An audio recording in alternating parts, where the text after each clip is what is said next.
Boa noite, boa noite. Quinta-feira, mais um dia de imersão em mielo.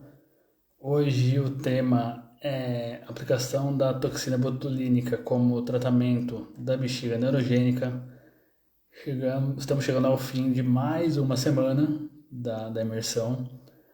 Ontem tivemos uma live incrível com a Maria José, a enfermeira que está junto comigo nessa jornada.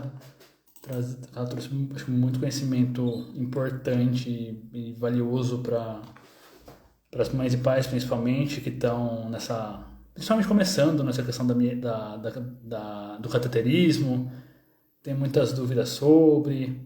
Também tivemos uma live no início da semana, com o Dr. Antônio Macedo Júnior, na sexta-feira passada, aliás, falando sobre a questão da bexiga neurogênica em si, dos vários tipos de bexiga, tratamentos, cirurgias possíveis e tal.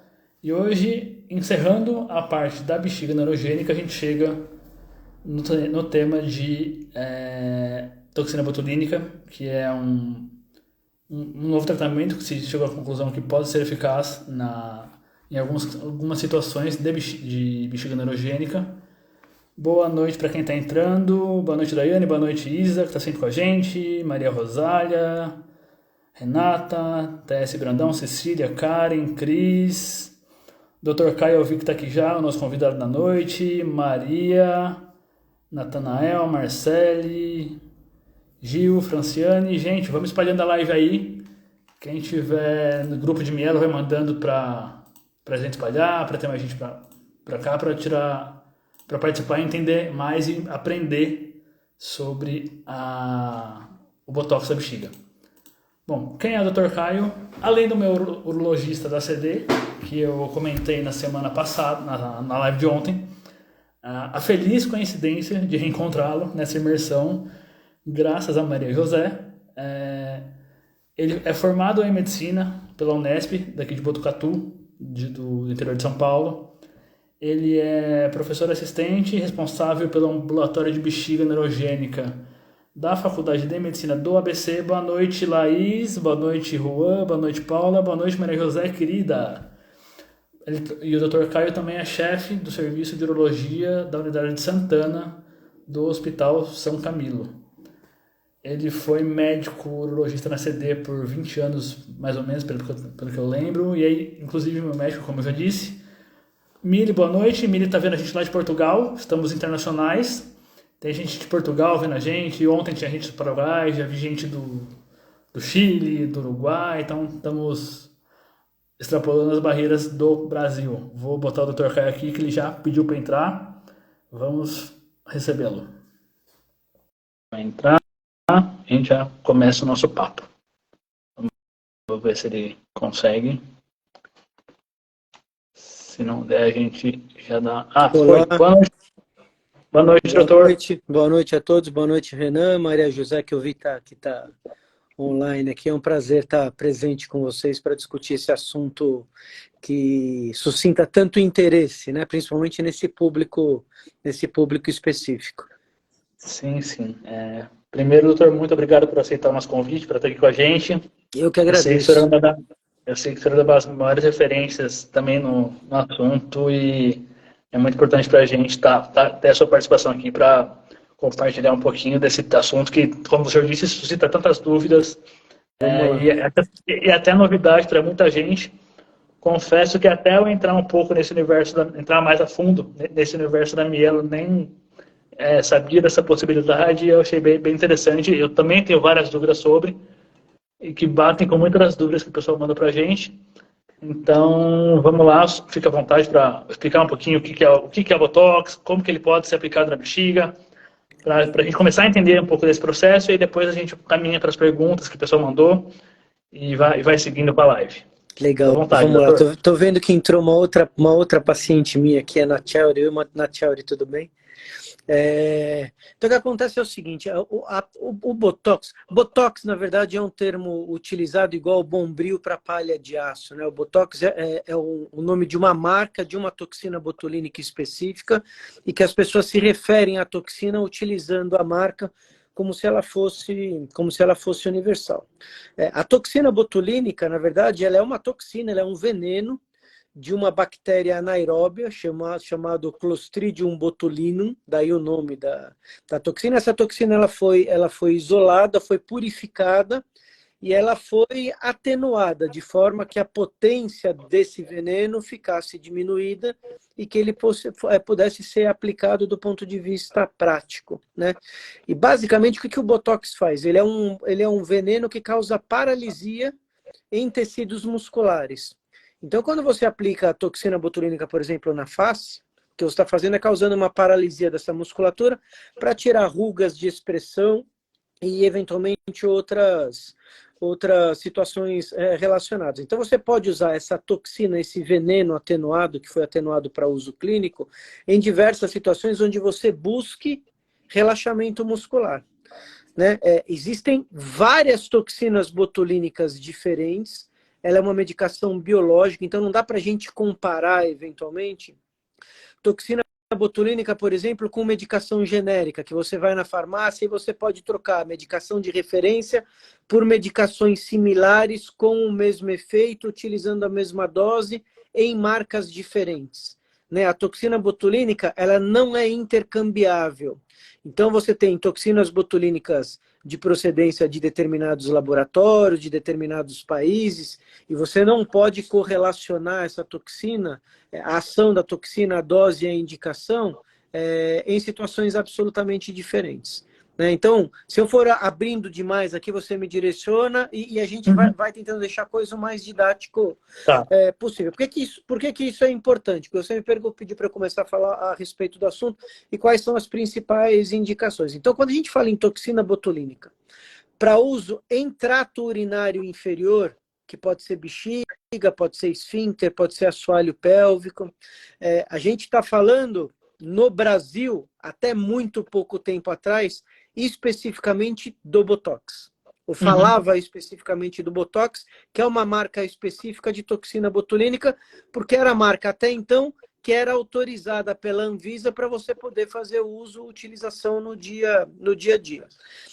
Em off, a gente estava conversando aqui recentemente, há cerca de um mês, um pouco menos, a gente tem uma outra marca de toxina botulínica que foi liberada pela Anvisa. Isso ainda não está, isso é um spoiler, né? Não é uma coisa que está amplamente divulgada. Mas a gente vai ter em pouco tempo mais um tipo de toxina botulínica disponível no mercado para uso em bexiga ou em trato urinário inferior de uma forma geral. Então, o que a toxina botulínica faz na bexiga? Qual que é a principal indicação e por que ele é interessante especificamente em pacientes que são portadores de bexiga neurogênica? E aí eu vou pedir licença aqui para o Macedo, para a Maria José, que já falaram um pouco disso. Eu vou recapitular algumas coisas, porque provavelmente tem pessoas que não assistiram às lives anteriores, e a noção desses conceitos é importante para a gente entender aonde que entra a toxina botulínica no manejo da incontinência urinária ou da bexiga neurogênica de uma forma geral. Né? A bexiga tem duas funções básicas. Uma função é armazenar urina, sempre a baixa pressão, e a outra função é esvaziar em situações socialmente adequadas. Quando você tem um indivíduo que tem mielomeningocele, o que esse indivíduo tem é um comprometimento do sistema nervoso ou da fiação ou dos conduítes que controlam o funcionamento normal da bexiga e esses processos ou a transposição da fase de armazenamento, por exemplo, para a fase de esvaziamento. Então, esse indivíduo que tem mielomeningocele, ele pode ter diferentes padrões de comportamento da bexiga a depender do nível de comprometimento neurológico, do nível e da fase da vida que ele está. Então, vamos lá. Na fase de armazenamento, para que a bexiga possa armazenar a urina de uma forma adequada, o que você precisa? Você precisa de um reservatório elástico e estável, que possa armazenar volumes de urina progressivamente maiores, mantendo sempre a pressão dentro do reservatório baixa. E para que você não tenha perda de urina, o mecanismo de continência uretral e do assoalho pélvico tem que ser forte, tem que ficar fechado. Então a bexiga vai enchendo e você fecha o gargalo para que você não tenha perdas. Na hora que você vai esvaziar a bexiga, o que precisa acontecer? Esse sistema de gargalo precisa abrir voluntariamente e a bexiga precisa contrair de maneira efetiva para que você tenha um esvaziamento vesical adequado. Então, quando você tem um quadro de mielomeningocele e uma bexiga neurogênica secundária, você pode ter diferentes combinações de alteração em relação a esses mecanismos que vão culminar com o aspecto clínico, a manifestação clínica que o paciente tem. Então, se você tem um paciente que tem um assoalho pélvico com um gargalo completamente incontinente, isso acontece mais constantemente nas lesões mais baixas, sacrais ou lombares baixas, você tem um indivíduo que é completamente incontinente porque ele não consegue reter nada da urina. Se você tem um paciente que tem uma lesão mais alta, ele tem uma função esfincteriana que pode ser descoordenada e essa bexiga não entende que para esvaziar você tem que ter um relaxamento adequado do esfíncter e uma contração adequada. Então você tem esvaziamentos a altas pressões, né? E é isso, você vai montando quadros diferentes. Então, em que situação específica você usa toxina botulínica? Você usa toxina botulínica para aquele indivíduo que tem um quadro neurológico, onde a bexiga fique contraindo de forma involuntária e consistente durante a maior parte do tempo, e isso gere situações de incontinência urinária por incapacidade dessa bexiga ficar parada em pacientes que já são refratários aos tratamentos convencionais, que normalmente são o cateterismo intermitente e os tratamentos viorais, as medicações viorais, os antimuscarínicos, o Retemic, a solifenacina, a darifenacina, o Trospium, que é uma medicação que chegou no mercado faz muito pouco tempo, eventualmente a mirabegron. Então, o paciente que já faz cateterismo, tem hiperatividade detrusora, tem uma bexiga que contrai fora de hora e não responde de forma adequada ao tratamento, passa a ser um candidato ao uso de toxina botulínica. A toxina botulínica ela tem duas funções básicas, né? A primeira é controlar essas contrações e, eventualmente, propiciar continência, desde que esse indivíduo tenha um mecanismo esfincteriano forte e competente o suficiente. Porque se você tiver um indivíduo com mielo que tem hiperatividade, mas tem um mecanismo de continência fraco, mesmo que você paralise a bexiga sob esforço, sob deambulação ou eventualmente na própria transferência, em qualquer atividade que ele fizer, que aumente a pressão intraabdominal, ele vai acabar tendo escape de urina da mesma forma. Então você vai usar a toxina botulínica para tentar paralisar a musculatura da bexiga, que contrai fora de hora, da mesma forma que você faz quando você aplica botox ou toxina botulínica na face, para tirar as rugas de expressão. Ficou claro? Deu para acompanhar o raciocínio como um todo? Só para deixar claro pontualmente, porque acho que o senhor trouxe várias informações, então vamos por partes só para garantir que o pessoal está entendendo direitinho. Primeiro, demos um spoiler aqui muito importante, acho que assim, é um grande ganho para a imersão ter esse spoiler que o senhor trouxe dessa nova possibilidade de aplicação do Botox com outra marca, não sendo só especificamente o Botox, mas isso é o primeiro passo muito importante, acho que, como eu disse, é bem valioso, é uma honra para mim dar essa notícia em primeira mão para todo mundo que está vendo a gente. Duas coisas que eu peguei da sua fala, doutor. Então, respondendo, quem faz Botox precisa continuar fazendo CAT ou consegue urinar de forma espontânea? Ou não tem a ver uma coisa com outra porque o Botox ele é para segurar a bexiga? Perfeito. Não tem a ver uma coisa com a outra. O objetivo da toxina botulínica é você diminuir as contrações da bexiga, a pressão de armazenamento e diminuir ou minimizar as perdas que acontecem pela contração vesical. O esvaziamento vesical, ele é absolutamente independente dessa situação.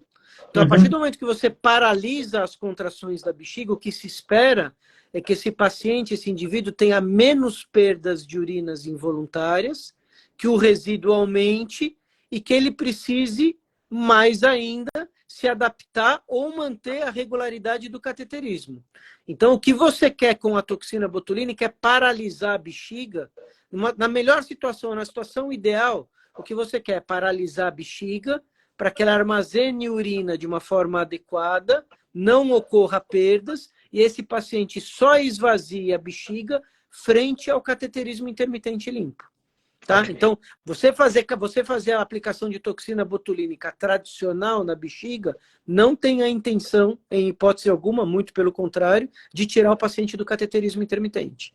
Tá? Essa pergunta é excelente, porque essa confusão é muito frequente e na verdade, o que você está querendo é o oposto. Você quer deixar esse indivíduo 100% dependente do cateterismo ou do esvaziamento vinculado à sondagem vesical.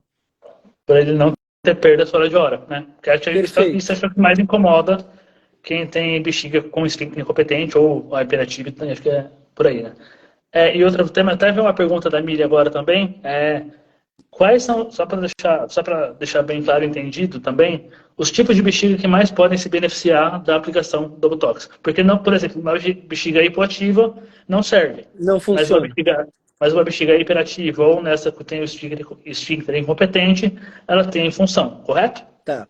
Então, na verdade, você tem três situações onde a toxina botulínica pode fazer toda a diferença na vida do indivíduo que tem bexiga hiperativa. Qual que é o melhor caso? É aquele paciente que tem uma hiperatividade detrusora associada à dissinergia vésico-esfincteriana. Todo mundo entende esse termo? Já foi discutido aqui. Que é aquele Até camarada... foi, mas se o senhor puder retomar, acho que é melhor para ficar mais fresco na memória. O que acontece? Quando um indivíduo que não tem um problema neurológico vai no banheiro urinar, o que acontece é que o mecanismo esfincteriano abre, a bexiga contrai, então ela esvazia, com um fluxo contínuo e uma pressão baixa. Porque esse mecanismo de relaxamento do canal e contração da bexiga, isso é coordenado, ok? Isso chama sinergia vésico-esfincteriana. Isso é o que acontece no indivíduo não neurológico, no indivíduo com uma micção normal. Quando você tem um indivíduo com um problema neurológico que acomete a medula, principalmente da medula sacral para cima e abaixo do pescoço, abaixo da ponte, você perde esse comando. Então, toda vez que a bexiga contrai, o que acontece com a uretra? Ela contrai junto. A bexiga tem que contrair mais forte, a uretra contrai mais ainda. Então, para você ter escape de urina, a contração da bexiga, a força da bexiga, tem que ganhar da força do canal, da uretra. E aí você tem escape. Então, você tem a perda dessa coordenação entre contração vesical e relaxamento uretral. Isso chama de sinergia vésico-esfincteriana. É um paciente que tem um mecanismo de continência muito competente, descoordenado, mas essa contração e essa briga constante aumentam a pressão dentro do reservatório. E esse aumento de pressão aumenta a chance de infecção urinária, de descompensação da bexiga e da necessidade de ampliação no futuro e comprometimento dos rins a médio e longo prazo, porque esse aumento de pressão aqui embaixo acaba se transmitindo lá para cima e isso vai comendo o rim aos poucos. Então, o melhor paciente para fazer toxina botulínica é aquele cara que tem um esfíncter competente e uma bexiga hiperativa. Se você tem um indivíduo que tem uma bexiga hiperativa, mas tem um esfíncter incompetente ou não tão competente, e você indica a toxina botulínica, você pode esperar algum grau de melhora em relação à continência, mas esse indivíduo vai continuar tendo perdas esporádicas em situações onde haja aumento de pressão intraabdominal, ok? Isso depende do grau de resistência que esse esfíncter tem, depende do grau de mobilidade que esse paciente tem. Provavelmente pacientes com lesões mais baixas e que deambulam com uso de órteses, etc., tem uma taxa de perda urinária por esforço maior do que um paciente, por exemplo, que é cadeirante ou tem uma mobilidade muito reduzida, porque o esforço que ele faz para se locomover é muito menor.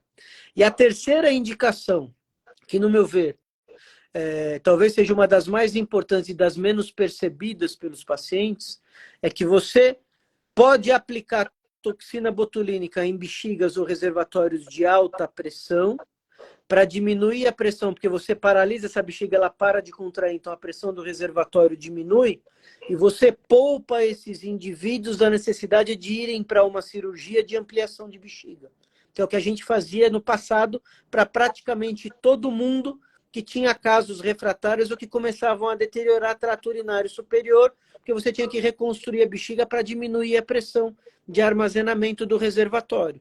Hoje você consegue diminuir essa pressão com o uso da toxina botulínica. Então, o número de ampliações vesicais nos últimos 15 anos no mundo inteiro caiu drasticamente, porque a toxina botulínica é um tratamento muito menos invasivo, é um tratamento ambulatorial, que o paciente interna e vai para casa normalmente no mesmo dia, e com um impacto para a vida desse indivíduo muito menor do que uma cirurgia de reconstrução vesical. Então, isso mudou a história natural e a evolução desses indivíduos por conta do aparecimento dessa opção de tratamento.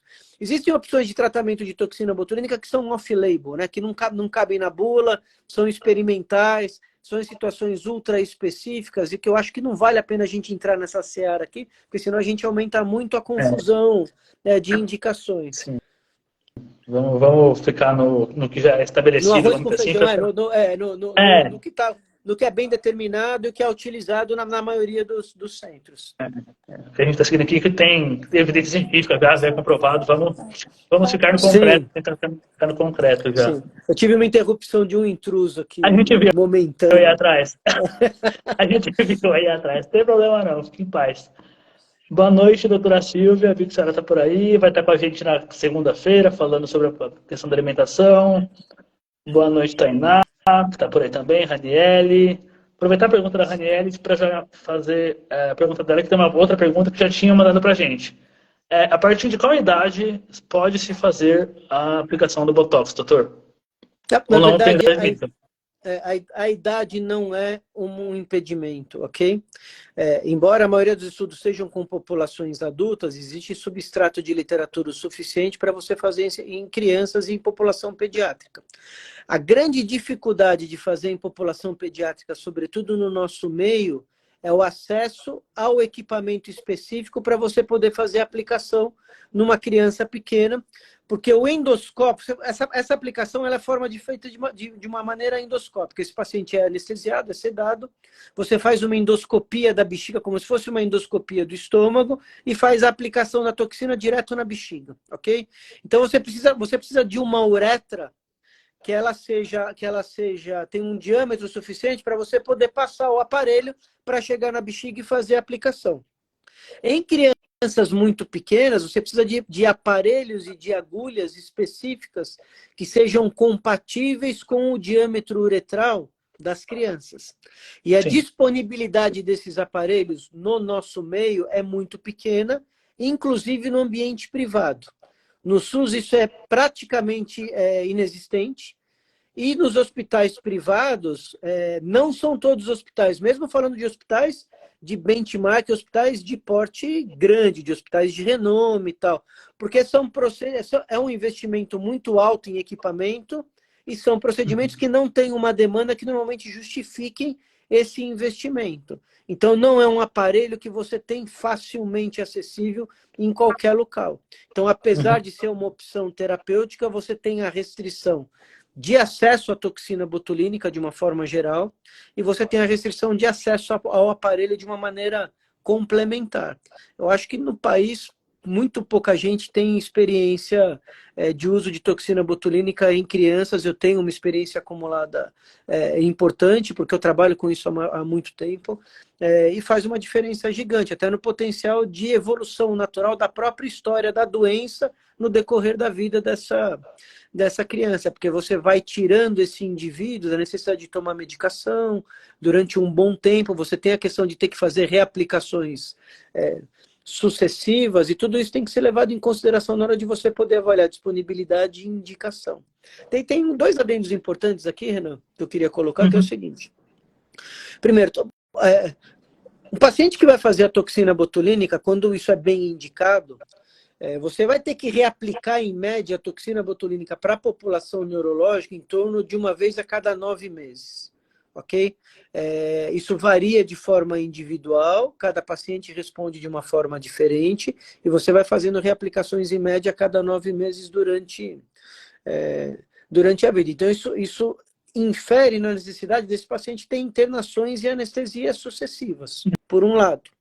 Por outro lado, 60% a 70% dos pacientes que recebem a aplicação da toxina botulínica vão controlar bastante a bexiga, mesmo sem medicação. Então, você tira o custo do uso da medicação do bolso das famílias durante o intervalo em que a toxina vai estar fazendo efeito. Então, o Retemic, o Vesicare, o Fenazic, o que quer que a pessoa tome, nesse intervalo ele vai ficar sem necessidade de tomar, porque enquanto o Botox funcionar, não vai haver necessidade. Cada paciente vai ter uma taxa de resposta e com o passar do tempo ele vai precisar retomar o uso dessa medicação.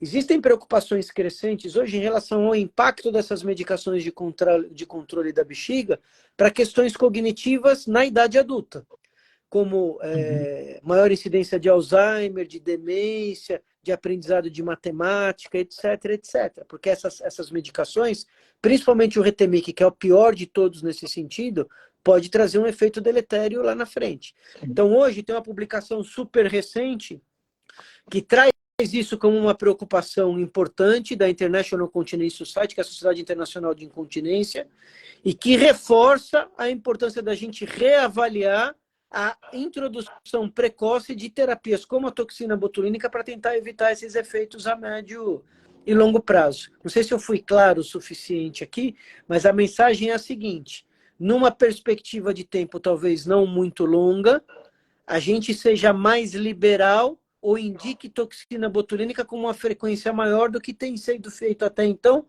por preocupações relacionadas ao efeito colateral das medicações que sempre foram utilizadas. E com a disponibilidade eventual de mais de uma marca no mercado, isso eventualmente pode melhorar o acesso. Talvez essa marca nova tenha uma possibilidade de entrada no mercado de SUS muito maior do que o Botox, por questões de contrato, de negociação. Isso talvez disponibilize e democratize o tratamento para pessoas que não têm acesso ao mercado de saúde privado, o que vai fazer uma diferença brutal no manejo dessa condição, né, no país inteiro. Sem dúvida, sem dúvida. Porque realmente não é... Você tem tanto... A Mielo já dá tanto gasto, né? Então, você tem mais um gasto com medicamento ou com a aplicação do Botox em clínicas particulares e no serviço privado. Se você tiver uma opção no serviço público, realmente é uma grande vantagem. Isso vai fazer uma diferença gigantesca. Tem um lado negativo, né? Se você eventualmente submete um indivíduo que em média faz 25 cirurgias durante a vida e tem uma incidência de alergia a látex em torno de 25% por conta dessa poliinstrumentação, existe um problema teórico de se aumentar a instrumentalização relacionada ao Botox, você vai levar cada 9 meses, 1 ano o paciente para ser reaplicado, talvez isso infira a médio e longo prazo num aumento na taxa de resistência de alergia ao látex relacionada a essa instrumentação, especificamente na população de mielomeningocele, que também é um problema de manejo num país como o nosso. Porque vocês sabem que os protocolos de alergia, de instrumentalização, ou mesmo conhecimento da condição, ela é muito inferior ao que deveria ser de uma forma geral nos serviços de saúde do país inteiro. A gente tem uma referência em São Paulo, mas fora de São Paulo a coisa é muito mais precária ainda nesse sentido. Sim, sim. Já que o senhor falou dessa questão da alergia ao látex, doutor, eu queria que o senhor falasse um pouquinho sobre se há riscos e quais os riscos da aplicação da toxina botulínica na bexiga. Além dessa questão que o senhor acabou de comentar da provável alergia ao látex e tal, por conta da situação que a gente sabe que a maioria dos hospitais brasileiros não estão preparados, 100% preparados para pessoas com alergia. Então, na verdade, assim, os problemas relacionados à toxina botulínica são os problemas relacionados à instrumentação cirúrgica propriamente dita, então, o momento cirúrgico anestésico. Então, todo o cuidado relacionado a qualquer procedimento que envolva anestesia, sedação, tem que ser tomado em relação à aplicação de toxina botulínica também. A maioria dos efeitos colaterais são leves, são de curta duração, envolve um pequeno sangramento depois da aplicação, envolve eventualmente, talvez a alteração, a complicação mais frequente seja a infecção urinária. Infecção urinária pode ser uma complicação pós-operatória em até 25% dos casos. Então, 1/4 dos pacientes vão desenvolver infecção urinária após a aplicação da toxina. Então, é importante que esse paciente vá para o centro cirúrgico com a cultura negativa, com a cultura de urina negativada, para você tentar diminuir eventos relacionados a isso. Existem preocupações de longo prazo associadas ao uso repetido de toxina botulínica que é o desenvolvimento de autoanticorpo e perda de eficácia com o passar do tempo, igual como o que acontece com a parte estética. Mulher que faz muito uso de Botox, com o passar do tempo, desenvolve autoanticorpo e o Botox para de funcionar. Então, em tese, se você fizer isso de forma repetida na bexiga, você pode ter o desenvolvimento de autoanticorpo e, eventualmente, o desenvolvimento ou a perda de eficácia também a longo prazo. Por que em tese? Porque os estudos e a prática clínica não têm mostrado que isso acontece quando você usa Botox exclusivamente em bexiga. Tá, você tem muitos poucos relatos de desenvolvimento de autoanticorpo, diferente do que acontece para bloqueio de espasticidade ou para outros usos de toxina botulínica, quando você usa o Botox exclusivamente em bexiga. E daí tem um outro cuidado que é muito importante. Se você tem um paciente que eventualmente faz uso de toxina botulínica por outras indicações, como espasticidade de membro inferior ou dificuldade de posicionamento e tal, você sempre tem que ter um intervalo de pelo menos 3 meses entre uma aplicação não urológica e a aplicação urológica. A questão de uso de Botox para a espasticidade é mais frequente na população de lesão medular do que da população de mielomeningocele, mas eventualmente você tem indivíduos que precisam fazer o uso rotineiramente de algum tipo de bloqueio. Então você tem que ter esse intervalo sempre de 3 meses entre uma utilização e outra para tentar minimizar esses riscos. Certo, certo. E tem alguma contraindicação para a aplicação do Botox? Tipo, alergia à toxina ou algo do tipo? Renan, desconheço descrição de alergia ao uso da toxina propriamente Não, mas foi só um exemplo. Algum tipo de outra contraindicação nesse sentido? Não, contraindicação específica, não. O Botox, quando bem indicado, vai muito bem. A questão é ter um alinhamento específico de expectativa com a família, com o paciente, para saber o que ele pode alcançar de fato com aquela aplicação. Não é mágica. Você tem, eventualmente, pacientes que vão ter uma resposta que não é a resposta esperada, como tudo em medicina, mas a grande maioria dos pacientes que tem uma indicação bem feita tem uma resposta espetacular com o uso da medicação. Contraindicação, infecção urinária ativa. O paciente que tem uma cultura positiva, principalmente se tiver sintomático, você não vai fazer a aplicação enquanto isso estiver acontecendo. Paciente com focos infecciosos em outros lugares. Ou seja, as contraindicações são as contraindicações relacionadas à contraindicação de qualquer outro tipo de intervenção cirúrgica. E existem situações onde não adianta aplicar, que não vai funcionar. Se tiver uma bexiga contrátil, um detrusor que não funciona, não adianta usar Botox, você não vai ter uma resposta boa. Não adianta você usar Botox para tentar reverter prejuízo de complacência, de elasticidade vesical, se você tiver um prejuízo de complacência real, porque o efeito não vai ser satisfatório. Certo, certo. Não lembro se o senhor já falou, se falou, eu me perdi. Mas sobre os efeitos colaterais, existem efeitos colaterais? Então, os efeitos colaterais pós-aplicação na população neurológica, eles são restritos. Basicamente, é infecção e sangramento pós a aplicação. Tá? É diferente dos pacientes que não são neurológicos, costumam ter desconforto, tem disúria, parece que está com infecção, mas não está, arde para fazer xixi. Isso vai depender muito do grau de sensibilidade que cada paciente tem. Mas, de uma forma geral, a infecção urinária e o sangramento são os efeitos colaterais mais significativos, as complicações mais significativas do procedimento. Legal. O senhor estava falando agora um pouco de não ser indicado fazer se tiver infecção urinária, mas depois que foi feito o procedimento, é recomendado tomar? Não é? Depende da situação da bexiga? O antibiótico? Ou não? Antibiótico. Então, na verdade, o que eu faço? Porque esses protocolos também são motivos de discussão, ok? Tem urologista que vai, se o paciente tiver com uma cultura positiva, mas estiver assintomático, indica a aplicação. Eu não faço isso, porque os eventos sépticos ou de infecção sintomática e febril no pós-operatório é muito maior no grupo que vai para o procedimento com a cultura positiva. Então, eu acho mais seguro. Eu colho uma cultura 15 dias antes, independente do paciente ter sintoma ou não, se tiver positivo, eu trato, e eu só faço a aplicação para o paciente com cultura negativa. ok? Correto. Então, nesse cenário, o que se faz é uma antibiótico profilaxia, uma dose única no momento do procedimento, que é um protocolo cirúrgico padrão para instrumentação urológica. Você faz aquela dose, aplica o botox e o paciente sai do hospital sem antibiótico. Porque eu sei que anteriormente à aplicação, a cultura dele estava negativa. Não tinha infecção nem sintomática e nem bacteriúria sintomática. Quando o paciente tem cultura positiva, vocês sabem disso, mas não tem sintoma de infecção. Sei bem. Sabe bem, né? Bem comum nos meus exames, inclusive.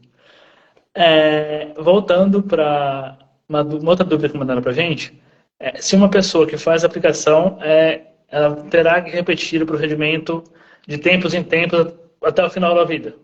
Tem. Sim, né? Tem. Na verdade, quando você faz a aplicação, o efeito não é imediato, ok? Você tem um episódio entre a aplicação, um intervalo entre a aplicação e o início do funcionamento na bexiga, em média de 2 semanas. Então, eu fiz a aplicação de Botox hoje, esse paciente vai começar a avaliar os resultados da aplicação 2 semanas depois da aplicação.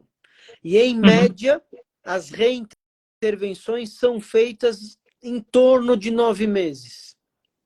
Tem paciente que vai precisar reaplicar com 6, tem paciente que vai precisar reaplicar com 18 meses.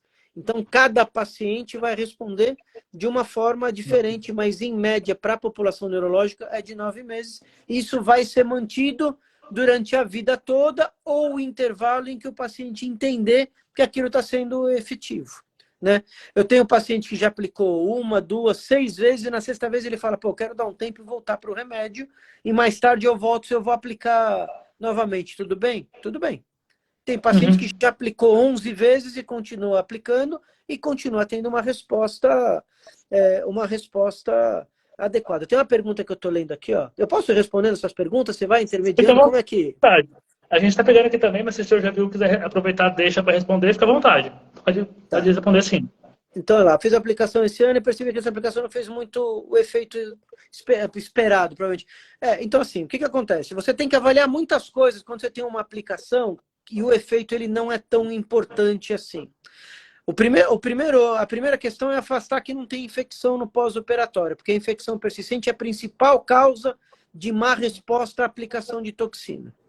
Você tem que avaliar como é que está a questão intestinal, porque vocês sabem muito bem disso, que quando o intestino não está otimizado, ou quando a constipação piorou, ou quando o processo intestinal está prejudicado, fica muito mais difícil de você conseguir controlar a bexiga. Então, às vezes, o botox, a toxina botulínica não tem o efeito esperado, porque outros gatilhos, como a constipação intestinal, estão interferindo no processo de uma maneira geral.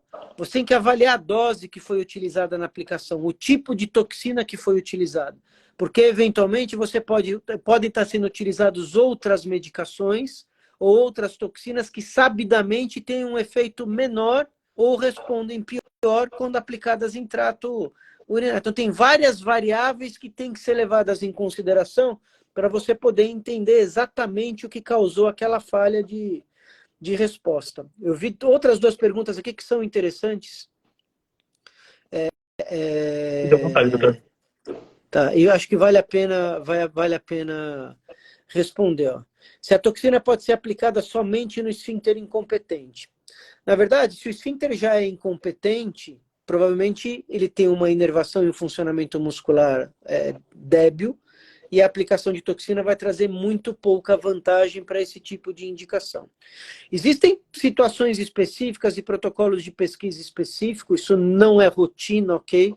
Onde se pode utilizar toxina botulínica para você paralisar o esfíncter e fazer com que aquele paciente possa urinar sobre Valsalva ou Credé em situações muito fora da casinha. Isso não é convencional. Tá? Mas você pode utilizar em situações específicas, off-label, em protocolos de pesquisas, não é o dia a dia.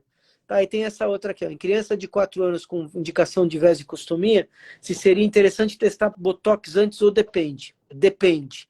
Depende da indicação da vesicostomia.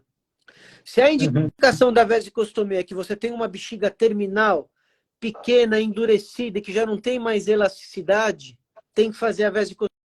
Não adianta aplicar toxina botulínica porque isso não vai funcionar. Se a vesicostomia está sendo indicada porque essa criança tem um reservatório de alta pressão, às custas de contrações vesicais sustentadas que não param o tempo todo, talvez valha a pena testar a toxina botulínica antes de ir para a vesicostomia, que é um tratamento mais radical, mas você tem que ter disposição da toxina correta, você tem que ter disposição do instrumental correto para poder entrar nessa uretra e fazer a aplicação de forma adequada, e você tem que estar num serviço que tenha condições de acompanhar esse paciente, essa criança, no intervalo curto de tempo, para ver se ela respondeu bem à toxina botulínica, porque a vesicostomia só é indicada em situações de alto risco para lesão renal. Então, não dá para você fazer a toxina botulínica numa criança que tem uma indicação de vesicostomia e reavaliar essa criança com urodinâmico, ultrassom ou exame que ele precisar daqui a 6 meses. Você tem que fazer isso e reavaliar em 15 dias. Então, se você está num serviço público ou numa situação onde isso não pode ser feito, mesmo que eventualmente a toxina tivesse boa indicação, na minha opinião, não é uma estratégia segura, porque você vai colocar em risco a evolução dessa criança por não poder avaliar o resultado do tratamento num tempo hábil e adequado para manejar ela de forma segura. Tá, deixa eu ver se tem mais alguma coisa. Porque às vezes responder essas perguntas aqui são interessantes, porque você vai tirando dúvida de um monte de gente, né? Sim, Então, se você já, tem uma já, já incontinência... mata É várias isso. dúvidas numa só, né? Então, se der incontinência urinária, é legal fazer. Se essa incontinência urinária for uma incontinência urinária de esforço, ok? De esforço, relacionado à incompetência do aparelho esfinteriano, na ausência de hiperatividade detrusora, a toxina botulínica não vai trazer benefício para esse tipo de paciente.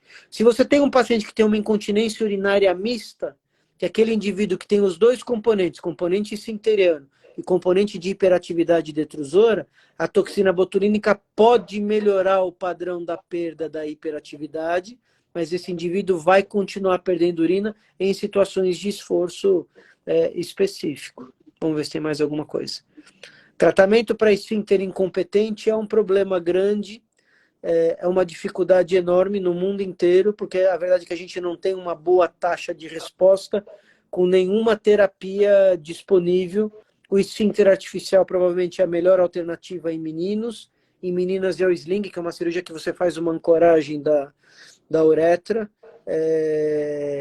O preço desses dispositivos é exorbitante, custa em torno de 30, 40 mil dólares em média, né? E para uma criança que vai fazer cateterismo, são coisas que precisam ser avaliadas de uma maneira bem pessoal, para você poder definir se isso é uma boa opção ou não. Você ia falar alguma coisa, Renato? Bem individual, como sempre eu digo e vejo muita gente dizendo, em mielo cada caso é um caso, né? Então é bem isso, é bem individualizar mesmo. Existe uma questão importante quando você fala isso. Por exemplo, você não pode pegar... Se você pegar 5 indivíduos com mielo sacral, o comportamento da bexiga deles vai ser diferente, mesmo que a mielo seja sacral nos 5. E daí, para esses 5 indivíduos, o impacto da bexiga dele, falando só da parte social, é diferente. E as expectativas também. Então, eventualmente, uma opção que se adapta a uma criança ou uma família, ela não é adequada para outra criança ou para outra família. Porque as expectativas, os valores, as prerrogativas são distintos, né? E mesmo que você, eventualmente, tenha 2 indivíduos com quadros muito parecidos e com valores muito parecidos, às vezes o ambiente de trabalho é distinto e o acesso ao tratamento também. Então, você pode ter um indivíduo que eventualmente tem a condição, expectativa e condição de chegar e fazer um esfíncter artificial e uma família que não tem essa condição. Então, você tem que discutir outras alternativas para chegar a um meio termo, uma situação que seja adequado do ponto de vista social e do ponto de vista médico. Bem por aí, bem observado. Doutor, uma outra pergunta que chegou pra gente aqui é o tempo médio de internação para fazer o Botox. É um dia, né? Você faz um dia, sai no mesmo dia. É um certo? procedimento ambulatorial. Internou, fez, 6 horas depois, alta. Vai para casa. Tá. Fazendo cateterismo, fazendo o que fazia antes de internar para poder manejar a bexiga. Não muda nada. E normalmente o retorno, eu peço um retorno em 14 dias, que é para avaliar a resposta do tratamento. Eu não peço para voltar antes, a não ser que tenha uma complicação, um efeito indesejado, porque você não vai conseguir avaliar qual que foi o efeito daquela aplicação. Certo. Só aproveitar e mandar um abraço para o Luciano e para a Karina, que estão aí, até o Luciano mandou uma das perguntas que o senhor acabou de responder. Os dois estão no livro, a história do Luciano está aqui, e do Azaf, filho da Karina, também está no livro. Aproveitar só para lembrar e mandar um abraço para eles. Mas voltando para a live, doutor, chegaram algumas perguntas para a gente relacionadas a Botox em bexigas ampliadas. É possível fazer ou não? E também em bexigas muito pequenas e não ampliadas. Se é possível fazer, e se nesses dois casos pode ter benefícios Tá. com a Na aplicação do verdade, sim. Botox. A questão, vamos começar pela segunda parte. As bexigas pequenas e não ampliadas, elas podem ser a mesma resposta da vesicostomia, tá? Então, as bexigas pequenas e não ampliadas, elas podem ser candidatas ao uso de toxina botulínica. Se essa bexiga pequena, de capacidade pequena, isso for às custas de hiperatividade detrusora, de bexiga que contrai o tempo todo, tá? Então, você pode fazer a toxina porque vai ser uma opção de tratamento. Em bexigas ampliadas, quando você amplia a bexiga e a técnica é adequada, você tem uma baixa taxa de persistência de hiperatividade pós-operatória, tá? Quando você tem essa hiperatividade pós-operatória, ela pode acontecer por duas situações diferentes. Primeiro, a técnica não foi bem aplicada e você tem uma bexiga em ampulheta. O que é isso? Você tem a bexiga nativa e você fez a ampliação. Vou tentar, se já está aparecendo mesmo, seria a bexiga nativa aqui. E você faz a ampliação em cima dessa bexiga, só que ela vira como se fosse um divertículo. Então a bexiga fica contraída e aquilo fica aqui em cima e só funciona quando a pressão sobe muito e isso escapa. Tá? Então é como se não tivesse ampliado. Você cria um divertículo, mas você não desmontou a bexiga para fazer uma bexiga realmente grande. Então, nessa situação, fazer a toxina na bexiga nativa talvez melhore a condição inicial. Você pode fazer toxina botulínica em bexiga ampliada se você tiver hiperatividade residual da alça intestinal que foi utilizada na ampliação. Essa hiperatividade ela é mais frequente quando você usa o cólon, o intestino grosso, para ampliar a bexiga, e não o intestino delgado. A maioria dos serviços do mundo usam o intestino delgado hoje. Então, essa persistência é muito pouco prevalente. Mas se ela acontecer, aplicar toxina botulínica na bexiga ampliada pode ser uma opção, mas é uma opção restrita. São muitos poucos dados disponíveis a esse respeito, mas o resultado tende a ser bom quando bem indicado. Deu para entender a diferença? Deu. Para mim tá claro. Para vocês ficou, gente? Respondo aí. Senão a gente retoma e detalha um pouco mais, mas para mim ficou claro. Só pegar uma pergunta que veio da Luzia aqui, ela perguntando se é na urodinâmica que é possível saber se o esfíncter é incompetente. Sim, né? A urodinâmica é o exame que determina que tipo de bexiga que a criança tem, correto? A urodinâmica é um exame. A urodinâmica é um exame fundamental, mas tem duas questões importantes em relação à urodinâmica em criança e em pacientes com mielomeningocele. Essa urodinâmica ela precisa ser feita num ambiente por um profissional gabaritado e adaptado para fazer a leitura desse exame. E eu tenho certeza que vocês têm uma experiência ampla em relação a esse tipo de manejo. Então, primeiro, para você poder ter confiabilidade no que você está vendo, esse ambiente tem que ser feito, esse exame tem que ser feito num ambiente adequado. E a urodinâmica, às vezes, ela não reflete o que acontece no dia a dia. Você pode ter uma discrepância entre o resultado da urodinâmica e o que o paciente refere no dia a dia, principalmente em termos de continência. Então, se você tiver uma urodinâmica que mostra que não existe incontinência por esforço e o paciente sente que no dia a dia tem, você tem que valorizar essa informação e tentar entender exatamente o que está acontecendo. Então, eu não sei se eu fui claro na minha resposta, mas a urodinâmica é o exame que dá a resposta que você quer sim. Ele é fundamental e tem que ser feito num ambiente por uma pessoa capacitada para fazer aquilo, que é um problema no nosso meio. Mas quando você tiver uma discrepância importante entre a urodinâmica e o que o paciente relata, e isso pode ocorrer, você tem que escutar o que o paciente está falando para você. Porque a urodinâmica não deixa de ser o exame feito num ambiente não habitual e laboratorial, que pode não corresponder ao que acontece no dia a dia, na prática diária. Então, você veja o seguinte, você faz a urodinâmica de uma criança de 1 ano e meio, de 2 anos, que tem mielo. E essa criança faz força, se mexe, porque o exame é uma agressão para ela, ela não está entendendo o que está acontecendo. E ela chora, ela cria um ambiente completamente diferente daquele ambiente que ela tem no dia a dia. Então, a sua leitura pode não ser necessariamente a leitura do que acontece com essa criança na maior parte do tempo. Então, você vai ter uma discrepância entre o resultado do exame e o que acontece na prática.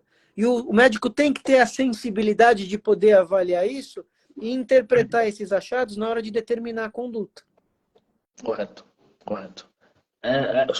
Eu sei que a live é sobre Botox, Fica à vontade, vamos lá. mas só veio uma outra pergunta aqui. A partir de qual idade você pode fazer urodinâmica? O quanto antes, né?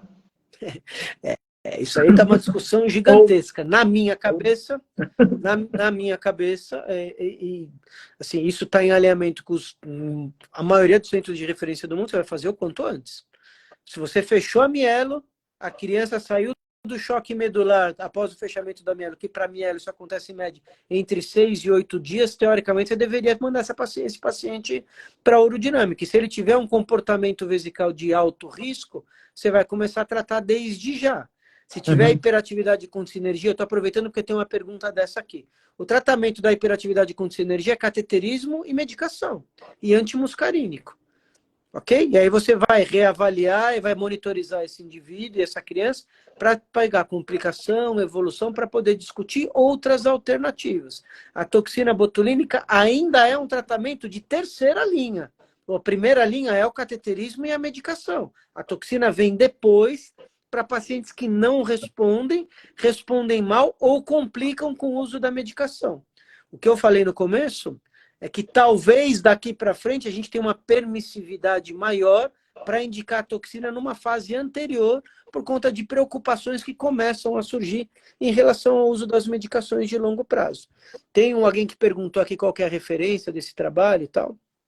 Se vocês façam assim, vocês precisam entrar num site que chama PubMed, que é a central de literatura médica, e se você jogar ali, isso tudo é em inglês, né? Se você jogar ali anticholinergics, antimuscarinics e anticholinergic burden, que é o termo associado, eu posso escrever isso aqui depois, para coisa, vocês vão achar uma série de dados e de preocupações recentes relacionados ao uso dessas medicações e o que pode acontecer no futuro. Isso ainda é uma coisa que está em pesquisa, mas é uma preocupação importante, que vai tomar força daqui para frente, sem dúvida nenhuma.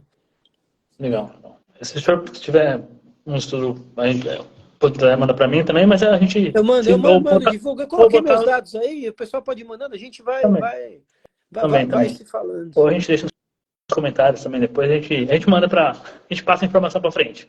Tá bom. Voltando para a toxina botulínica, existe, você estava falando que tem paciente que faz 11 seguidas, ou faz 3, volta por Retemic, depois volta. Tem alguma quantidade máxima de aplicações de toxina botulínica recomendada, ou não existe isso? Pode-se fazer... Vai fazendo. Ad eterno. Vai fazendo ad eterno. Aí olha só que engraçado. Normalmente, principalmente os pacientes que são mais velhos, e aí eu vou considerar você um paciente mais velho com mielo, ok? Eles se referem constantemente aos antimuscarínicos como Retemic, né? Retemic. Queria deixar claro que você tem uma opção gigantesca de medicações variáveis, de custo variável, mas com uma tolerabilidade, uma incidência de efeitos colaterais infinitamente melhores do que o Retemic. E que o Retemic é mais conhecido, né? Então, pois é isso que justamente porque assim, culturalmente a medicação que todo mundo usa, lembra, fala, tal, mas do ponto de vista de segurança e tolerabilidade, é a droga menos favorável que a gente tem, tá? Você tem drogas muito mais seguras hoje, mais toleráveis do que o Retemic, e com efeitos colaterais intestinais cognitivos muito menores também. Então, discutam isso com seus médicos também. O custo talvez aumente um pouco, mas o ganho relacionado a essas questões é gigantesco. Legal.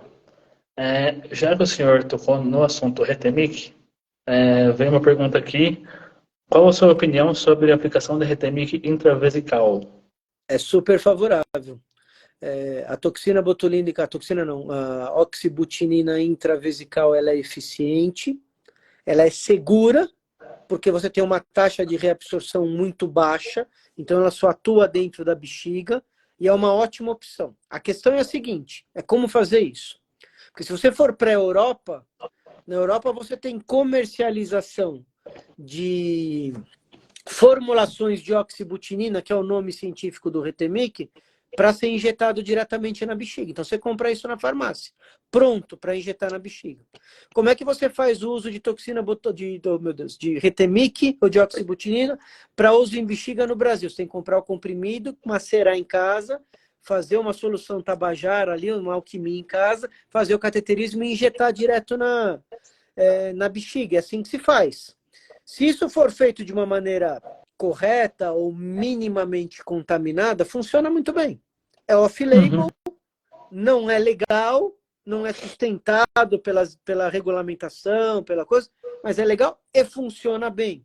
E é uma ótima alternativa para aquele paciente que não tem acesso social ou financeiro às drogas que são mais caras, tem efeito colateral importante com o uso via oral e, eventualmente, não tem acesso à toxina botulínica. Então, macerar a medicação e jogar na bexiga quando faz o cateterismo para uso intravesical tem um excelente resultado. Mas aqui a gente tem que fazer uma gambiarra, porque a gente não tem a medicação, a formulação específica para poder fazer isso.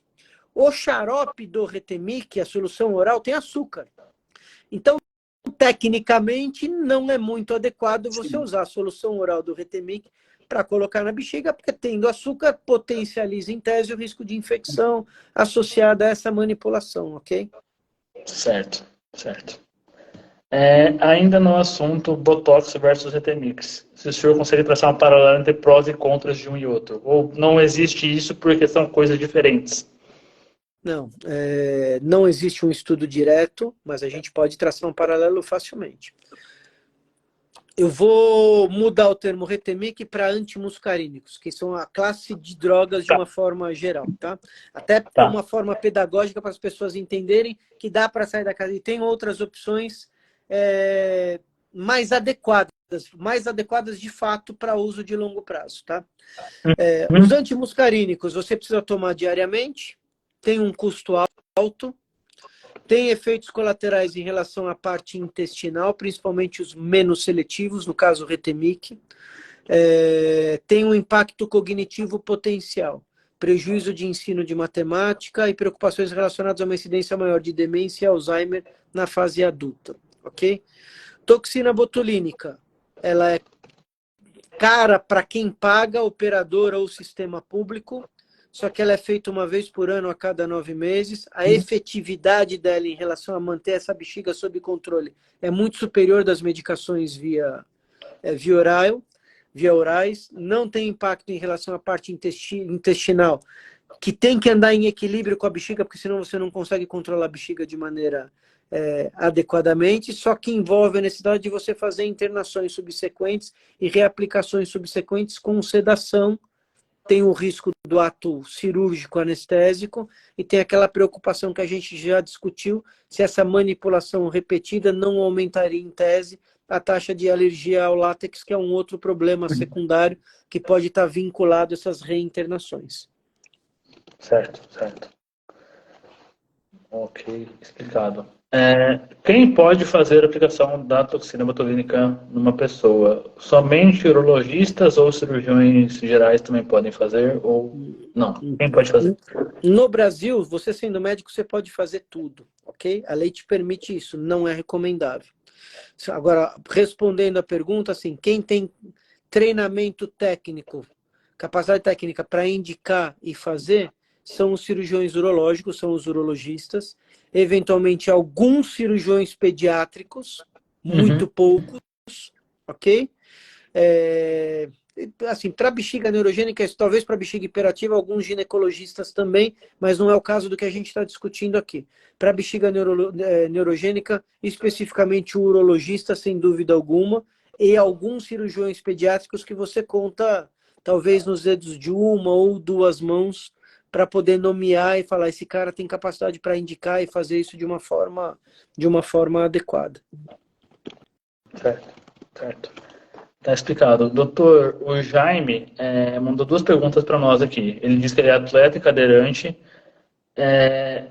o senhor já até chegou a falar sobre isso anteriormente, mas ele mandou a pergunta aqui, não sei se ele chegou a ver a live, pegar esse texto da live. Ele pergunta, é preciso fazer algum exame de avaliação para saber se eu posso fazer a aplicação do Botox da bexiga ou não? Acho que depende do tipo de bexiga dele, das características da bexiga dele, certo? Certo, e a urodinâmica vai ser fundamental, pelo menos na primeira indicação. Uhum. Tá. E a outra pergunta dele é o seguinte, às vezes eu viajo para outro país e não consigo esvaziar a bexiga. Faz muito mal não esvaziar a bexiga durante os voos? Depende, né? Mas faz, obviamente. De uma forma geral, faz. De uma forma geral. O que acontece, o que vocês precisam entender é o seguinte. Todo paciente com bexiga neurogênica precisa entender o seguinte. Quanto mais esforço essa bexiga fizer, e entenda por esforço submeter ela a condições para as quais a natureza não criou a bexiga. Então, se você hiperdistender a bexiga, se você não esvaziar a bexiga de uma maneira adequada, se ela não for cuidada de uma maneira adequada, o potencial de dano e de risco vai crescer.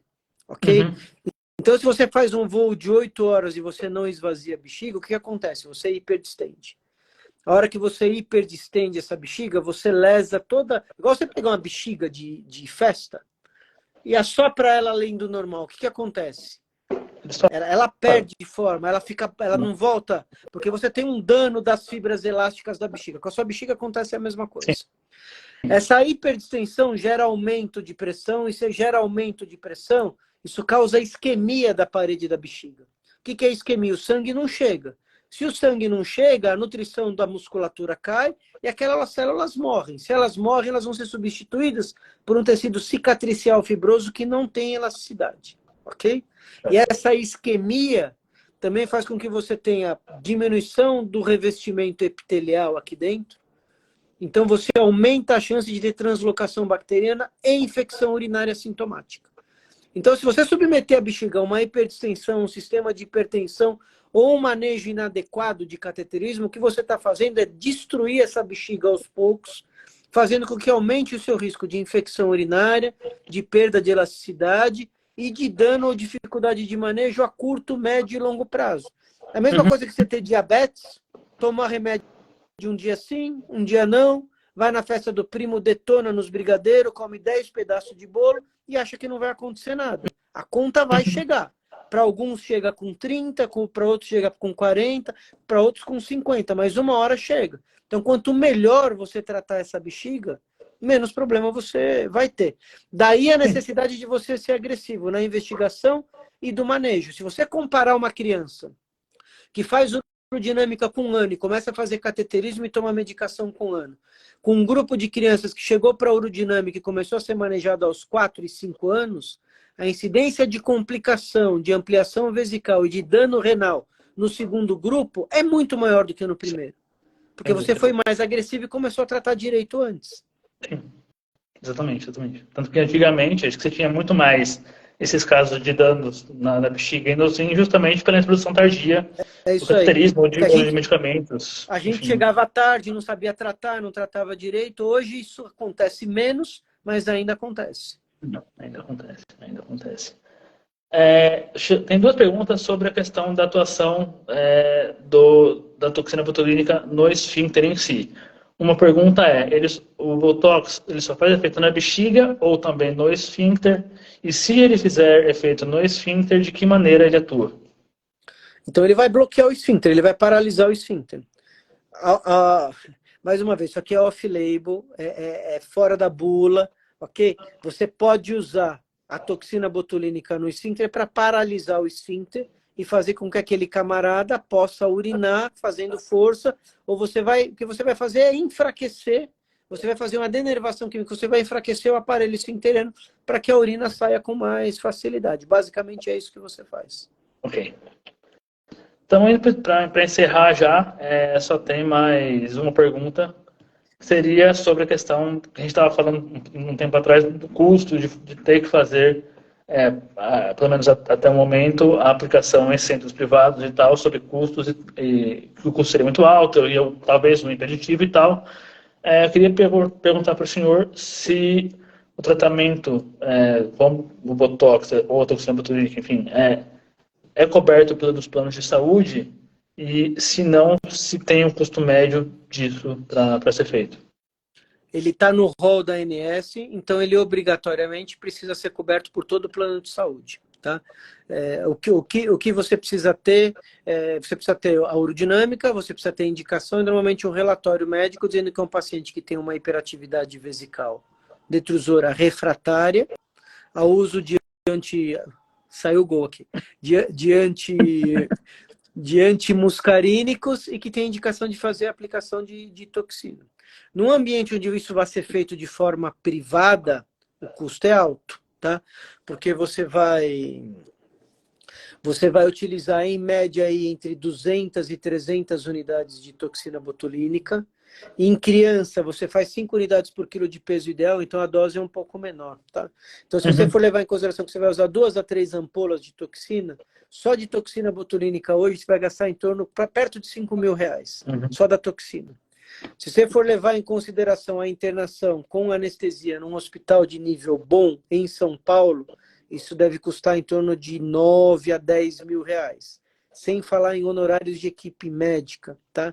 Então você vai chutar aí uns 20 mil reais por aplicação do ponto de vista privado, em média, para fazer isso num hospital de qualidade, com uma equipe de qualidade, tá? Então é um custo alto, muito alto. Os planos são obrigados a cobrir porque isso está no rol da ANS. Legal. Bom saber disso, porque, como a gente disse lá no começo, é um assunto meio incógnito para muita gente não sabe, às vezes, nem o que existe, nem como chegar, nem como fazer, então, bem importante essa informação de que está no rol da ANS, tem opção tem acesso. de fazer. Tem muito hospital público, eventualmente, principalmente centro universitário, que disponibiliza a toxina botulínica. Lá na faculdade a gente disponibiliza. Mas a gente fica à mercê do hospital. O hospital compra 1 a 2 tratamentos por mês. Né? Eu atendo 18 pacientes com bexiga neurogênica toda terça-feira de manhã. Então você imagina o tamanho da fila para poder chegar e receber o tratamento de fato. Tem muitos hospitais, eu tenho alguns hospitais que usam toxinas botulínicas que não são chanceladas. E normalmente usam toxinas botulínicas de natureza que vem da China. Né? Essas toxinas, elas funcionam? Elas funcionam. Mas elas funcionam pior e duram menos tempo do que a toxina, que até então era toxina exclusivamente liberada para uso em trato urinário. Então, se você está num ambiente onde eventualmente você não tem acesso a nada e pode utilizar esse tipo de toxina, talvez seja uma alternativa interessante. Num ambiente privado, tal, você vai para o tratamento padrão. Como eu disse, essa toxina nova que foi liberada pela Anvisa hoje tem um potencial real de eventualmente atingir o mercado público também. Porque é uma medicina que já é uma toxina que já é disponibilizada na saúde pública. É lógico que isso envolve política, liberação, uma série de coisas, mas existe sim uma chance real de democratizar o tratamento pelo SUS. O que vai ser fantástico, vai beneficiar uma população gigantesca de indivíduos. Estava com o microfone mutado aqui, porque, como a Maria José falou, o time dela está na final, estão soltando rojão loucamente aqui, meus cachorros estão endoidecidos com os rojões, por isso que eu mutei, mas já deu uma cegada. E se o time de Maria José está na final, o meu não está, então estou triste. O meu também não, dá para a gente continuar conversando aqui bastante tempo. Então, para. A toxina não causa câncer, tá, pessoal? Estou vendo aqui, ó. Essa que eu ia falar agora. Câncer. A toxina não causa câncer. Isso não é um problema, não é uma preocupação relevante. Aí vocês podem ficar tranquilos em relação a isso. Tem algumas outras perguntas aqui. Você quer que eu vá respondendo? Não sei, você administra como se achar. Já vamos encerrar, que está ficando tarde. Mas se o senhor achar que são perguntas pertinentes e quiser responder, fica à vontade. Fica à vontade. Só dar uma boa noite pro pessoal aqui. Diná. Alan, oi, sumido. Você tá bem? Meu amigo, que trabalhou comigo há muito tempo. A gente não se vê um tempão, mas se o senhor quiser responder, fica à vontade, doutor. Pode responder sim. Essa pergunta aqui é interessante porque é didática, né? Esse complexo esfincteriano com comportamento sinérgico é o complexo esfincteriano normal, da pessoa que não tem problema neurológico. É quando você tem coordenação entre a contração da bexiga e o relaxamento do aparelho esfincteriano para que a urina saia e a bexiga esvazie completamente, de forma coordenada e com uma pressão baixa, que é o contrário do que acontece nos indivíduos que têm lesões neurológicas a nível medular, tanto os lesados quanto os indivíduos com mielomeningocele. Ok, está respondido. Se o senhor tiver visto mais alguma pergunta para responder, fica à vontade. Mas, enquanto isso, queria que o senhor também falasse um pouquinho sobre onde o senhor atende, como chegar no senhor, se é pelo SUS, se é hospital particular, como que chega no senhor também. Não, na verdade, eu atendo na clínica privada, né? Eu tenho serviço aqui do hospital, a gente trabalha no Hospital São Camilo de Santana, minha equipe está lá, eu não atendo no ambulatório, mas eu tenho meu consultório privado, que fica na Zona Norte, eu tenho uma clínica na Zona Norte e uma clínica em Guarulhos, onde a gente está localizado. E eu atendo na Faculdade de Medicina da ABC, num ambulatório específico de bexiga neurogênica, às terças-feiras de manhã. Infelizmente, não é um serviço de porta aberta, é um serviço que depende de referência e contra-referência para encaminhamento, mas eu coloquei aqui os meus dados em relação ao grupo e tal, e se tiver alguma coisa, você pode me mandar, que eu tenho o maior prazer em respondendo e tirando as dúvidas que as pessoas têm. A minha mulher me mandou uma mensagem aqui para eu responder a pergunta da Leila. Eu estou procurando a pergunta da Leila aqui para ver que pergunta é essa.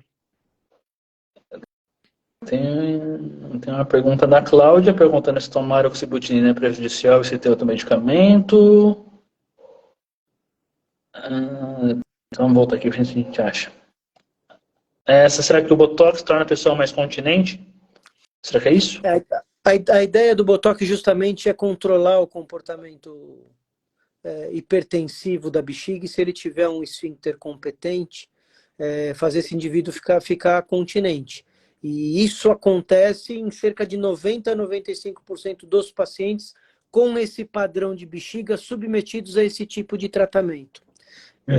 Faz uma diferença gigantesca. Se vocês tiverem oportunidade de conversar com pessoas que foram tratadas por toxina, mesmo que sejam pessoas que não tenham especificamente mielomeningocele, principalmente os lesados medulares, tal, vocês vão ver que o ganho de qualidade de vida é um ganho de qualidade de vida muito, muito significativo. Faz uma diferença realmente brutal em coisas que pra gente, para quem não vivencia esse mundo, podem parecer pequenas, mas a gente sabe que não são pequenas, né? Na aerodinâmica é possível saber que o esfíncter é competente, é incompetente, sim. Eu queria achar a pergunta da Leila, porque senão eu vou ter problemas aqui em casa. Tem duas perguntas aqui, doutor, sobre a uretrocisto e a uretrocisto, eu sempre enrolo para falar esse nome. Da uretrocistografia miccional. E sobre a urodinâmica, de quanto em quanto tempo é recomendado fazer, se isso depende do tipo de bexiga, se depende da própria observação que se faz da pessoa ou não. Tem perguntas que não são muito simples de serem respondidas, ok? Porque os guidelines, ou as recomendações, elas se adaptam muitas vezes a regiões, a sistemas de saúde específicos e a países específicos. Para que serve a uretrocistografia miccional? Para você ver se o indivíduo tem refluxo associado ou não. Tá?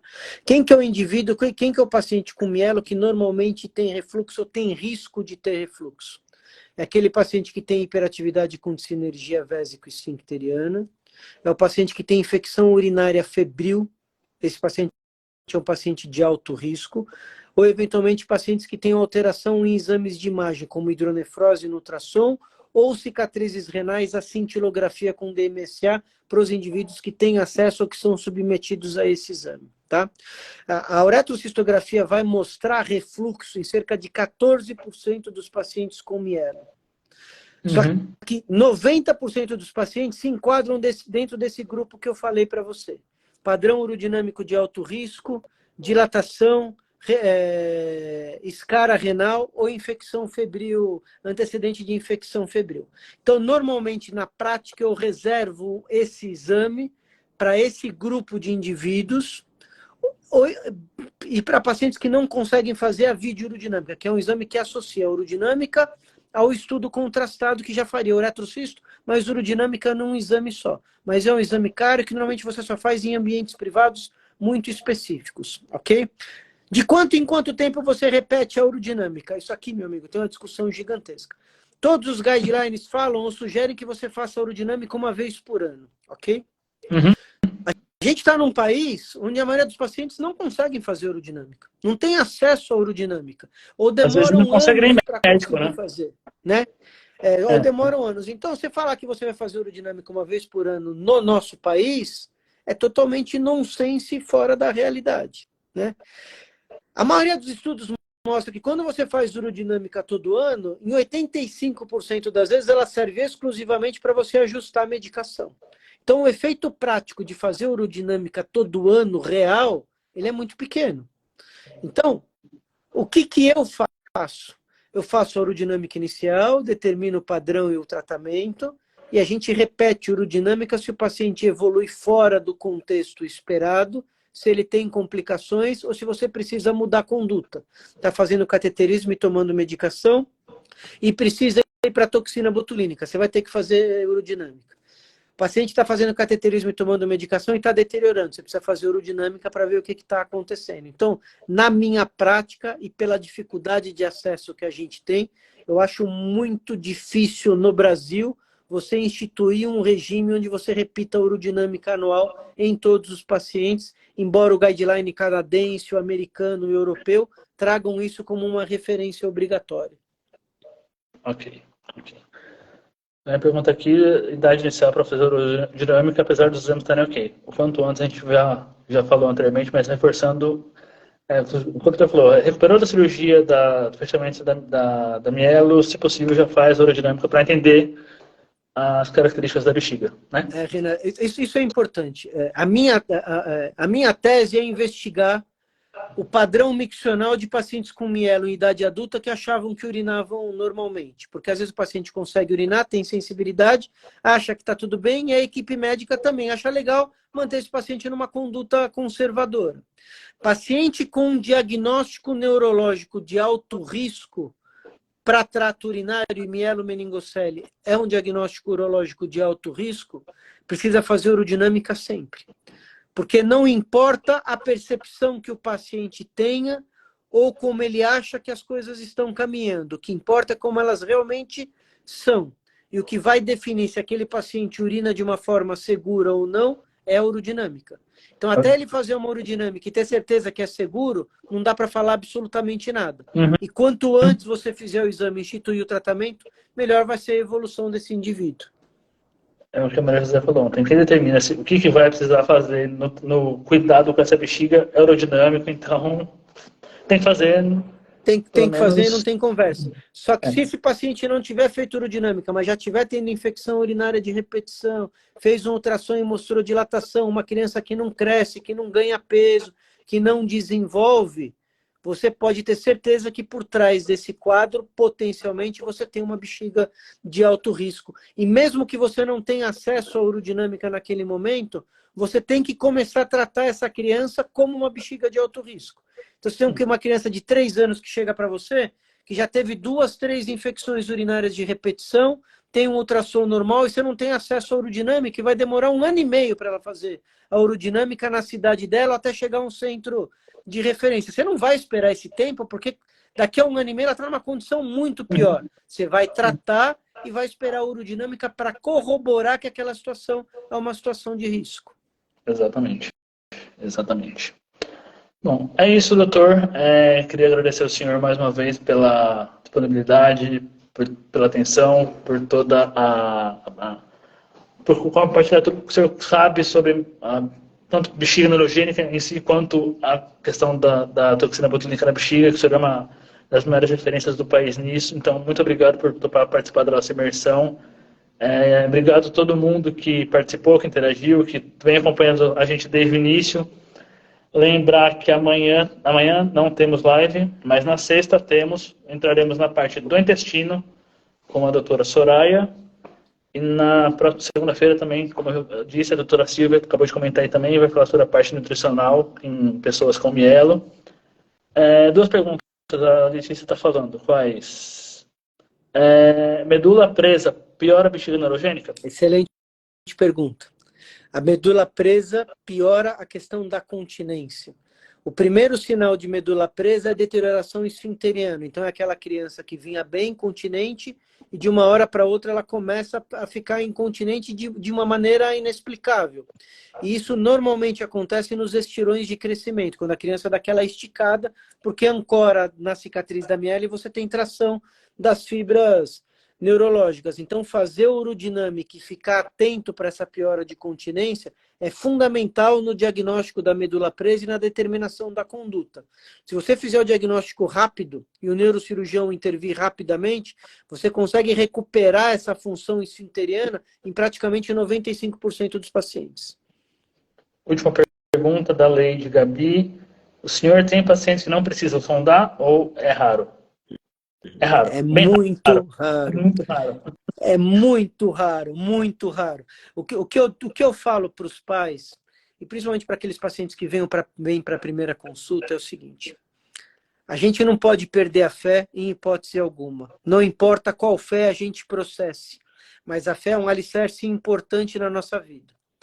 E não cabe a mim, e nem a nenhum outro profissional de saúde, tirar a esperança de ninguém em relação a nada, porque a gente consegue ver que a gente não é dono da verdade e a experiência mostra que a gente se engana muitas vezes. Agora, a minha obrigação é orientar a parte técnica e aquilo que muito provavelmente vai minimizar os riscos e os problemas daquele indivíduo. E que se em algum momento a gente fizer uma urodinâmica ou fizer um acompanhamento e a gente interpretar ou chegar à conclusão que é seguro para aquele indivíduo ficar sem o cateterismo, eu vou ficar tão ou mais contente do que ele e a família em dar essa notícia para ele. Agora, isso não é a rotina do dia a dia. A gente tem que trabalhar com a noção de que o cateterismo é uma coisa para a vida toda. E que ele não está lá para prejudicar, ele está para ajudar, porque ele traz, vocês já discutiram isso, mas ele traz o patamar de risco e de complicação de 95% a 80% para menos de 5%. Então a gente não tem que ter medo de usar sonda, a gente tem que ter medo de não usar. Agora, Exatamente. se não precisar usar, com certeza eu vou ser o primeiro a dar essa notícia e vou ficar tão ou mais feliz do que o paciente e a família. Mas, infelizmente, isso não acontece com frequência. Não é que não acontece nunca, mas é muito perto de nunca. Bom, com essa excelente fala do doutor, a gente vai encerrando aqui a live. Mais uma vez agradecê-lo, agradecer a Maria José que tem nos bastidores com a gente, dando uma força desde o início também. Agradecer a Eren também, que eu sei que tá aí nos bastidores. Obrigado novamente a todo mundo que participou, que interagiu. Amanhã não teremos, como eu disse, mas sextaremos com outra live. Obrigado a todo mundo, obrigado mais uma vez, doutor. Se vocês quiserem também entrar em contato com o doutor, eu vou deixar ele como colaborador na publicação aqui, então pode acioná-lo pelo Instagram. E a gente vai seguindo na imersão aqui até o final do mês. Boa noite, gente. Muito obrigado a vocês. Boa noite, obrigado. E até... Foi um prazerzão, viu, Renan? Estou à disposição. Isso aqui é minha paixão. Que precisar me acionar aí, as pessoas fiquem à vontade. Eu falo pra caramba, mas eu tenho a noção exata de que a gente só vai reverter a situação de manejo da condição da maioria das pessoas que estão acompanhando essa live com educação. É um trabalho de formiguinha. A gente tem que aumentar a nossa rede de contatos, mas o ganho no final vai ser brutal e gigantesco. Exatamente. Então eu estou à disposição, tá bom? Então, muito obrigado e foi uma grande alegria reencontrá-lo nessa feliz coincidência. Tamo junto. Boa noite, gente. Tchau, tchau. Obrigado a vocês. Até sexta. Até. Tchau, tchau. Um abraço. Abraço.